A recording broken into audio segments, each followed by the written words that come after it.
En 'n lekker hartlike goeiemôre vir jou. Ja, Noag beleef 40 dae en 40 nagte van reën. Die Israeliete word vir 40 dae deur Goliat uitgedaag en getart en getempteer en absoluut net uitgelok. Here Jesus word vir 40 dae in die woestyn deur die Satan versoek. Maar weet wat, ek het vanmôre goeie nuus vir jou.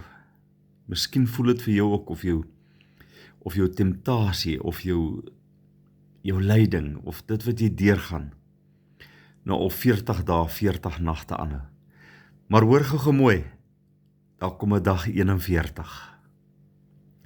Daai dag 41 is ek en jy meer as oorwinnaars.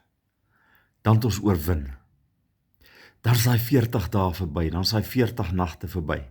Op dag 41 kom die oorwinning. Jy moet net aanhou vashou en aanhou glo. Dag 41 is om die draai.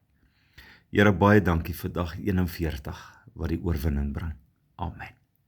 Bye bye, jy moet 'n baie lekker dag hê. Bye bye.